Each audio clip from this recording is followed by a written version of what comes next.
السلام علیکم۔ ہم آپ کو اپنے چینل حرف و خیال میں خوش آمدید کہتے ہیں۔ تمام ویڈیو اپڈیٹس کے لیے چینل کو سبسکرائب کریں اور بیل نوٹیفیکیشن کو آن کر دیں۔ آپ اپنی قیمتی رائے کا اظہار ہم سے کامنٹ سیکشن میں بھی کر سکتے ہیں۔ ویڈیو پسند آنے پر ویڈیو کو لائک کریں۔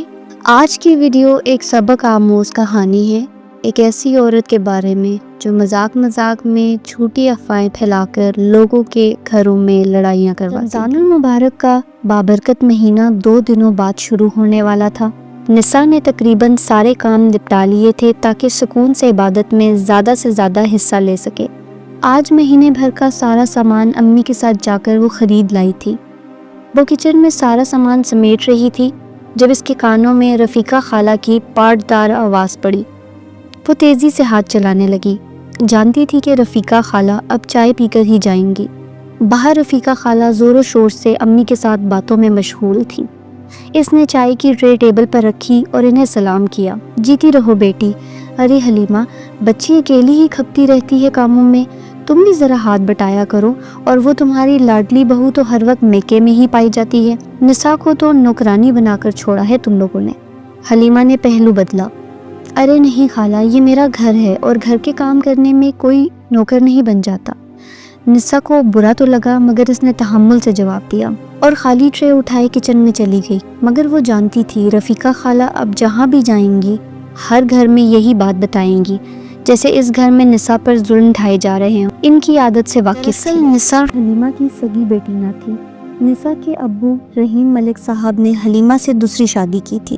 نساء کی امی نفیسہ اس کی پیدائش کے موقع پر ہی وفات پا گئی تھی، اس لیے نساء کے لیے رحیم ملک نے دوسری شادی کی، جن سے ایک بیٹا سارم تھا۔ نساء نے حلیمہ کو ہی ماں کے روپ میں دیکھا تھا اور حلیمہ بھی اسے اپنی سگی بیٹی سمجھتی تھی، مگر لوگ اسی طاق میں رہتے کہ کوئی بات انہیں ملے جسے بنیاد بنا کر وہ یہ ظاہر کر سکیں کہ نساء بیچاری پر بڑے ظلم ڈھائے جاتے ہیں۔ 7واں روزہ تھا۔ سارم کی بیوی روزینہ بھی میکے سے لوٹ آئی تھی۔ دونوں مل جل کر جلدی جلدی کام کرتی اور پھر تلاوت کرتی، نوافل ادا کرتی۔ دونوں مل کر افطاری کی تیاری کر رہی تھی کہ ڈور بیل بجی۔ دونوں مصروف رہیں۔ انہیں پتہ تھا کہ حلیمہ صحن میں موجود ہیں۔ بھابی، لگتا ہے مہمان آئے ہیں، اس نے آوازوں سے اندازہ لگایا۔ جاؤ دیکھ آؤ، روزینہ نے پالک کاٹتے ہوئے اس سے کہا۔ اس نے باہر جھانکا تو کافی چہرے نظر آئے، تب ہی رمشا ممانی پر اس کی نظر پڑی۔ انہوں نے میری بچی کہہ کر اسے لپٹا لیا اور رونے لگی۔ وہ گھبرا گئی۔ وہ سب بہت غصے میں تھے۔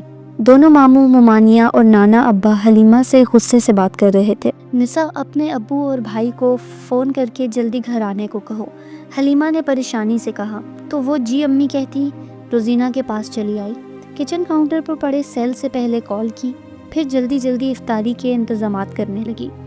افطاری کا وقت ہونے کو تھا۔ سارم اور رحیم صاحب بھی آ چکے تھے۔ میرا خیال ہے پہلے افطاری کر لی جائے، پھر آرام سے بات کرتے ہیں، رحیم صاحب نے باروب انداز میں کہا۔ سب کے چہرے غصے سے تنے ہوئے تھے۔ نماز مغرب کی ادائیگی کے بعد سب بڑے ڈرائنگ روم میں چلے گئے۔ روزینہ سب کے لیے چائے بنانے لگی۔ سارم، کیا ہوا ہے؟ باہر جاتے سارم پر نساء کی نظر پڑی تو اس سے روک لیا۔ ابھی بہت جلدی میں ہوں، بعد میں بتاؤں گا۔ کیا ہوا بتاتے جاؤ، اس نے پھر سے روکا۔ اوفو، رفیقہ خالہ کو بلانے جا رہا ہوں۔ ان ہی کا کارنامہ ہے یہ سب۔ ماموں کے گھر جا کر الٹی سیدھے باتیں بتائی ہیں انہوں نے، جیسے ان کی عادت ہے۔ اب وہی آ کر بتائیں گی۔ بس ہو گئی تسلی، اب جاؤں؟ ہاں ہاں جاؤ۔ وہ پلٹ آئی۔ کیا فائدہ رفیقہ خالہ کو بلانے کا، انہوں نے کون سا مان جانا ہے، یا پھر ہنس کر کہہ دیں گی میں تو مذاق کر رہی تھی۔ اس نے سر جھٹکا۔ ارے بھائی صاحب، میرے تو کلیجے پر ہاتھ پڑا۔ رفیقہ خالہ کی بات سن کر ہمیں تو یہی لگا کہ بچی بیچاری بڑے برے حالوں میں ہے۔ دلہن ہر وقت میکے میں رہتی ہے اور حلیمہ سارے کام نساء سے کرواتی ہے۔ ساجدہ ممانی نے آہ بھری۔ رفیقہ خالہ آ چکی تھی۔ اے بنو، میں تو ایسے ہی مذاق کر رہی تھی۔ خالہ آپ بڑی ہیں، ہمارے لیے محترم ہیں، برائے مہربانی ایسی باتیں کر کے لوگوں کے گھروں میں لڑائی نہ کروایا کریں۔ اے لو میاں، میں نے ایسا کیا کہہ دیا؟ میں نے تو کچھ بھی نہیں کہا۔ رفیقہ خالہ غصے سے اٹھ کر روانہ ہو گئی۔ اب آپ لوگ بھی یوں کسی کی باتوں میں آ کر حلیمہ کو باتیں نہ سنایا کریں۔ حلیمہ نے آج تک ایسی کوئی حرکت نہیں کی جس کی وجہ سے اسے سوتیلی ماں کہا جائے۔ یہ بات آپ سب بھی اچھے سے جانتے ہیں اور رفیقہ خالہ کے مزاج کو بھی آپ سب جانتے ہیں۔ بہرحال کھانا کھا کر جائیے گا۔ رحیم صاحب اپنے کمرے میں چلے گئے۔ سب لوگ شرمندہ سے کھانا کھا کر رخصت ہو گئے۔ لوگوں کے لیے کتنا آسان ہوتا ہے لایانی باتیں کر کے، جھوٹ بول کر لڑائیاں کروانا۔ بعد میں ہنس کر کہہ دیا میں نے تو مذاق میں بول دیا تھا۔ رمضان میں شیطان تو بند ہوتے ہیں نا روزی بھابی۔ پھر رفیقہ خالہ جیسے لوگ ایسی حرکتیں شیطان کی مدد کے بغیر ہی سر انجام دے لیتے ہیں۔ شیطان بھی تو ویسے ہی بدنام ہے، جبکہ ایسے کاموں میں تو ہم انسان ماشاءاللہ خود کفیل ہیں۔ نہیں نساء، سب لوگ ایک جیسے نہیں ہوتے، اور بعض لوگوں کی فطرت ہی ایسی ہوتی ہے۔ تم چھوڑو ان باتوں کو، آؤ عشاء کی نماز پڑھیں اور دعا کریں کہ ہم اس قسم کے مذاق سے محفوظ رہیں اور رفیقہ خالہ جیسے لوگوں کو اللہ ہدایت دے۔